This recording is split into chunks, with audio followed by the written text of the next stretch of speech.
તો પોરબંદરના ગાયવાડી વિસ્તારમાં પરમેશ્વર જ્વેલર્સ ધરાવતા વિશાલ ગેડિયાએ 19 જેટલા વેપારીઓ અને ગ્રાહકો સાથે રૂપિયા 1.35 કરોડની છેતરપિંડી આચરી હોવાની ફરિયાદ કીર્તિ મંદિર પોલીસ મથકે નોંધાઈ। આરોપી વિશાલ અન્ય આરોપીઓ પાસેથી સોનું મેળવી તેને ફાઇનાન્સ કંપનીઓમાં ગીરવે મૂકી નાણાં સગે વગે કરતો હતો। આર્થિક સંકળામણમાં ફસાયેલા મુખ્ય આરોપી વિશાલે ગત 3 જાન્યુઆરીએ ગળે ફાંસો ખાઈને આપઘાત કરી લીધો। પોલીસ તપાસમાં બહાર આવ્યું કે ફાઇનાન્સ કંપનીઓમાં સોનું ગીરવે મુકાયું છે, જે હવે પોલીસ કબજે કરી કોર્ટમાં રજૂ કરશે।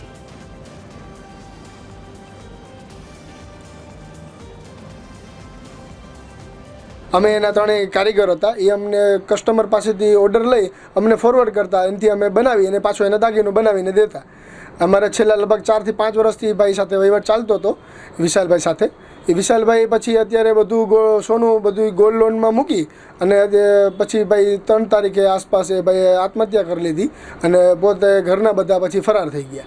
અને પછી આપણે વેઇટ કરતા હતા કે ભાઈ કસ્ટમર આપણે એના વિશાલભાઈના ઘરના બધે અમને જવાબ દેશે, એ જવાબ દે એ પહેલાં એ લોકો ભાગી ગયા છે। આરોપી છે જે વિશાલ લોઢિયા, એમને જુદા જુદા લોકો પાસેથી, અત્યારે અમારી પાસે કુલ 19 જેટલા લોકો આવેલા છે, એ તમામ પાસેથી સોનું, ચાંદી અને રોકડ રૂપિયા લઈ એમને ગોલ્ડ ફાઇનાન્સ કંપની અથવા તો કોઈ ફાઇનાન્સ કંપનીમાં ગીરવે મૂકી એ તમામ પૈસા છે એ પોતાના અકાઉન્ટમાં ટ્રાન્સફર કર્યા। અને આ જે લોકો છે જેમને ગોલ્ડ ગીરવે મૂક્યું હતું આરોપી પાસેથી, એમને કંઈ ના આપ્યું, માત્ર તમામ પૈસા પોતાના અકાઉન્ટમાં ટ્રાન્સફર કરી અને ઉપાડી લીધા છે।